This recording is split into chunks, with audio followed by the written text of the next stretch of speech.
All right, everybody, welcome back to another pregame show to get you in the know. I am Ethan Myers with the Know. Check us out everywhere at Be in the Know. Also have our website, www.theknow.com.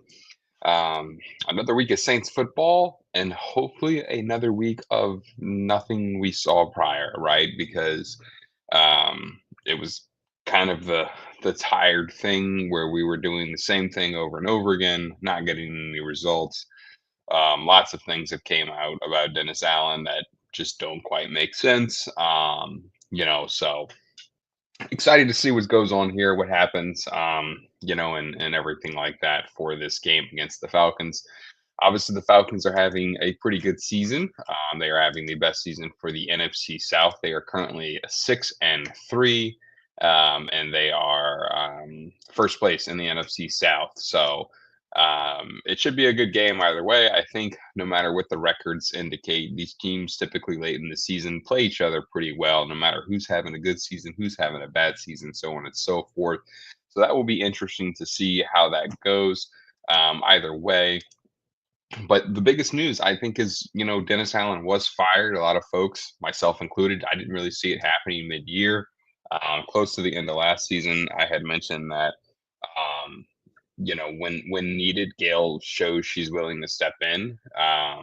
She stepped in with the Pelicans. Obviously, the Pelicans aren't exactly having a great going right now, but whenever she saw that the Pelicans were going in a route and Mickey Loomis was not handling the team correctly, she stepped in. She made some changes. She fired some people. She moved some folks around, and I think she finally saw that same thing happening for the Saints, and thus being the reason why she decided to step in and make a decision that other people did not want to make in the middle of the season. In doing that, they named Darren Rizzi as the interim head coach. A lot of folks, if you watch the Saints, you're familiar with him. He's the only guy that really had fire on those sidelines. So glad to see that they gave it to somebody who, if nothing else, can possibly pump some energy into the games. And yeah, that's kind of the long and skinny of this week's game. So we're excited to see it. I think a lot of folks are excited for Darren Rizzi. I think the hype is maybe just a little too much going into it. A lot of folks are already kind of coining him the next head coach and things like that on different social platforms. So we'll reel that back a little bit. The biggest issue that a lot of folks had with Dennis Allen was the whole, they wanted continuity. There was a shirt going around, pretty funny. Continuity isn't exactly what you need in a lot of instances, right? So sometimes you need to shake things up, and the Saints did not do that. And shifting to Dennis Allen, Dennis Allen's career as a head coach went in the same direction that it always was going, south. And here we are a couple of seasons later as the second failed Oakland Raider team, Las Vegas Raiders, whatever they are nowadays. But either way, Darren Rizzi is here now. Let's see if he can help us out and at least put some fire in guys, right? Because it looked like there was a lot of quit out there, and that's not something that you really want to see from your favorite football team. So hopefully Darren Rizzi can kind of provide that fire, that spark. There's been videos going around all week since the Dennis Allen firing about instances where Darren Rizzi, um, you know, told Dennis Allen he should challenge something. Instances where Dennis Allen apologized to the Falcons' former head coach, and Darren Rizzi said something that the Falcons head coach didn't like. So I think Darren Rizzi resonates with the city a little bit better than Dennis Allen. Um, you know, just feels like he fits the city a little better. Maybe a little bit petty, cocky, arrogant. Sometimes I think that's what you need to do as a head coach. But either way, this will be the eighth interim head coach that the Saints have in their history. And prior to him, the interim head coach was Joe Vitt with the most games. So he, with the rest of the season, depending on how things go, he could become the most winningest interim head coach, according to Yahoo Sports, which I think is pretty neat. Doesn't take a whole lot, but at the same time, you know, let's beat the Falcons, but do we want to win a lot of football? I know these guys have pride. They're professional athletes. They want to go out there and win football games, but I'll never cheer for the Saints to lose, but at this point, I'm not upset if they lose, if that makes any sense at all. So we'll see how the rest of the season pans out. Like I said, there is a a crazy world where the Saints make the playoffs still, but I don't know if we want to be there. We'll see how the rest of the season goes. See how guys show up under Darren Rizzi. But jumping into the injury report, Kool-Aid McKinstry is out. Wide receiver Cedric Wilson Jr. is out. Spencer Rattler is out, designated as the emergency third quarterback. Jamal Williams out. Jalen Ford out. Lucas Patrick out. Christian Boyd are all out. On the other side of the ball, Falcons are missing a running back, Jake McLean, McKellen, two linebackers, J.Day Bertrand and Rashawn Evans, two linemen, Jovan Gwynn and Elijah Wilkinson, and the tackle Brandon Parker. So I have kind of looked at the injury report. Looks like a lot of these are kind of coaches' decisions. Obviously, Kool-Aid and Cedric are not for us, but just instances where these guys are not going to play just due to roster. So that's good to see. But the big thing I think for the Saints is Ryan Ramczyk beginning of the season, PUP list. He is just not going to play this season. Don't even know his future in football. Loss Rashid Shaheed 4 weeks ago. And then Paulson Adebo lost him. Bub Means and Kendre Miller lost those guys. And then we also lost Chris Olave a couple of days ago to injured reserve. So those guys are all designated eligibility to return weeks 14 and 15 for the last couple that I went over those skill positions there. But, big news for Kendre Miller with the injury thing there. I think I understand a coach's frustration. That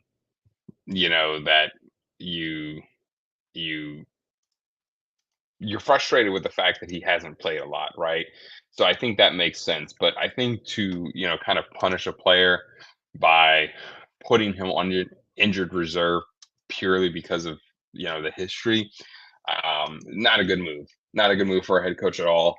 It puts the Saints in a position where Kendre, you can't use him for the next couple of weeks here. And now you're also down Jamal Williams with a groin injury. So the story was kind of that he could have came back earlier. He was only supposed to miss 1 week, but for some odd reason, the Saints' former head coach and Dennis Allen, that we put him on injured reserve, holding him out until mid-December. And that's just a super frustrating move for a head coach to make, because even if you want to make him inactive, do that. But to put him in injured reserve just makes no dang sense whatsoever. So that's something that, obviously I think spoke to the type of coach Dennis Allen was, and the way he handled things was probably not the best way. So turning that page in that book, the other big thing that I think, I'm glad he's getting it, but I almost feel like, why was Alvin Kamara not a captain before, right? The guy wants to be in the city. He signed a contract extension. He was vocal about wanting to stay here. He knows the direction that the Saints are going in right now, and still wanted to be here. So that's kind of surprising to me that he's just now becoming a team captain. He even said that he's going to work on the body language thing and stuff like that. But that's kind of weird to me. Alvin Kamara's probably your best player on offense, and for him to not be a team captain when he wants to be a part of this team is kind of interesting to me. But I'm glad Darren Rizzi made the decision to make him a team captain for the rest of the season. I think that again shows the type of person Darren Rizzi is, and that's great to see. So the question of the day is can we beat the Falcons? Can we? Absolutely. Will we? Yeah, I think the Saints team is going to play energized. I think they're going to want to prove their point, right? Tyrann Mathieu, I think kind of spoke to what a lot of rational thought process would be, that Dennis Allen was a part of success for this defense. He was part of success for this team for a little while. So you don't want to be a part of him getting fired. But at the same time, I think that this team is going to play energized. Again, these guys are professional athletes. They want to show that it wasn't them, right? They want to show that it was there was underlying issues, and now that those issues are gone, go out there, ball out, beat the Falcons, make New Orleans happy. There's probably been some seasons in the Saints lineage, whatever you want to call it, franchise history that is all people cared about was beating the Falcons. And I think that's kind of the case today. Beat the Falcons, people will be happy. So go out there, put your best foot forward, try to win this football game. And like I said, can we? Yes. Will we? I think so. I think we'll beat the Falcons. I don't foresee any reason why we can't. Just turn it up a notch. Go big or go home today, whatever it may be. It's noon. Go out there and win a football game. Show the city that you've still got some love, and then coast the rest of the season. And let's go into this off season with some questions that we need answered and answer them. So that's probably the biggest thing for me with this game is this is the one that I'd like to see them win, because it's the Falcons, and it's in the dome. You got people going out, and just they're gonna want to have a good time. So yeah, bring it home for the city. And um, all right, gotta sneeze. We'll see if it comes. But yeah, so offensive key to the game. Uh, Give the ball to AK. Again, I think there's going to be certain guys who want to come out and ball out and have a good time. I don't really know how Derek Carr feels about the current situation. He came here to try and win again with Dennis Allen, um, and you probably have worse time than you did the first time. So you get him fired again. So yeah, I don't know how Derek Carr is feeling. I think only Derek Carr can answer that question. So I'll be interested to see how he plays. I don't think he's going to feel like he has anything to prove like some of the other guys, as far as like, it wasn't our fault or whatever you want to call it. But offensive key, I think, is just to get AK going early and often. He's obviously the best part of your offense right now. Taysom Hill is obviously still an integral part, but despite however, talented Taysom Hill is, I think AK should be the key to your offense, because while Taysom Hill is great, he can do a lot of things well, really a lot of things great. Let's be honest. I think you need Alvin Kamara to be successful to allow Derek Carr to be successful. Offensive line is still kind of patchwork. It's coming back together slowly, but you need the run game to be successful. You need to get back to your play action. That's something the Saints have abandoned in recent weeks, and it's, I think, a very important part of the offense. So get those guys going, and just make sure Alvin Kamara is going forward, and I think you'll have a much better day on offense. As far as the other side of the ball, defense, get back to what you were, right. The Saints defense, I think, was very efficient, very good. And these past couple of weeks, I don't know if it's been showing their age or what. You got Marshawn, he's over there in Washington now. So your corners are going to look a little bit different with Paulson Adebo being down, Kool-Aid McKinstry being out. So, you're essentially putting Alontae Taylor as, cornerback one, against the Atlanta Falcons. So I think that's going to be interesting to see, because, while you don't exactly have, Roddy White and Julio Jones over there in Atlanta anymore. You still have pretty good receivers in Drake London, Ray McLeod, Darnell Mooney. So I think, you're going to have to really step up to the plate there at the corner position today, at the DB position in general. So that should be fun to see how that plays out. But like I said, for the defensive side of the ball, just get back to who you were. Blitz a little bit, make it interesting. Kirk Cousins is a veteran quarterback, so I don't think you're really going to rattle him with the blitz. But I think it's going to be tougher to maybe dial up some blitz today, because you're going to need Alontae as your number one corner.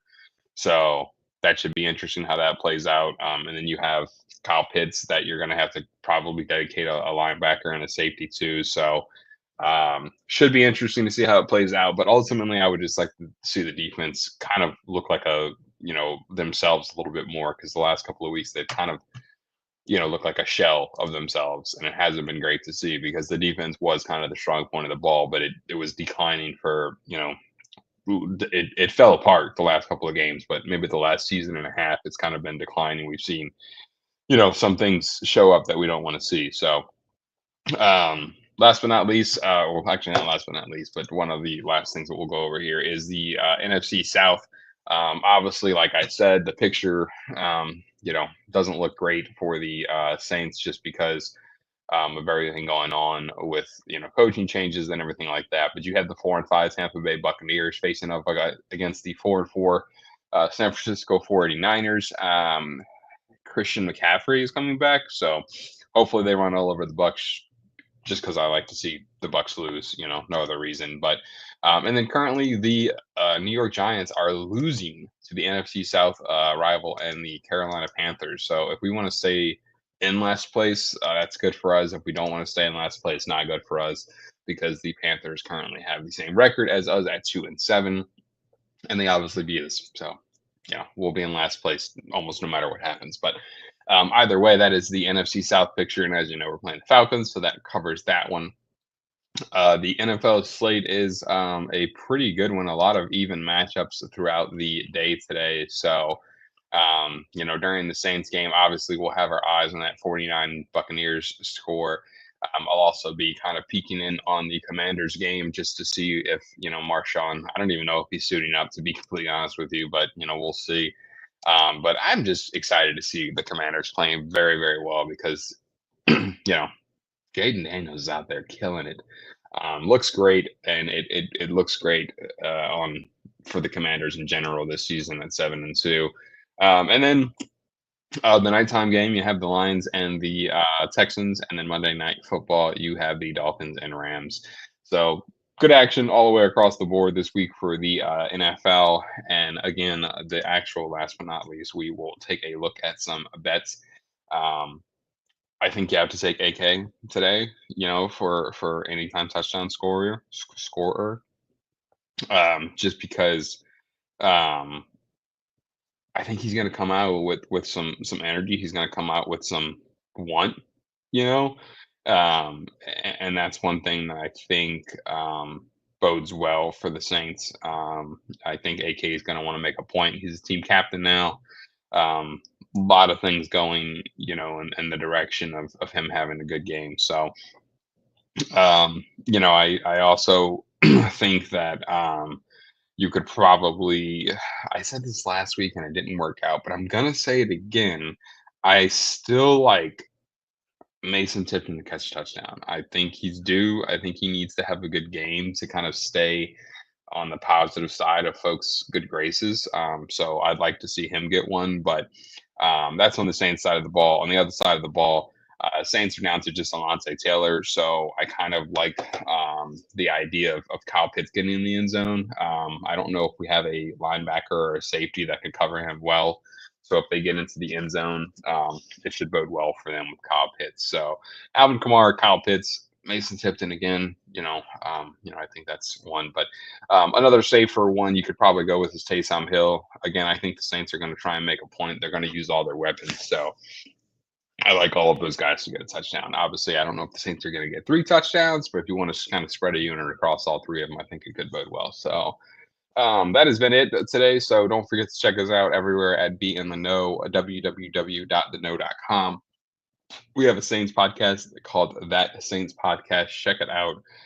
Check out our flagship and slash partner, Brew Brothers, formerly Who Effing Knows. Those guys are great over there, so make sure you check them out.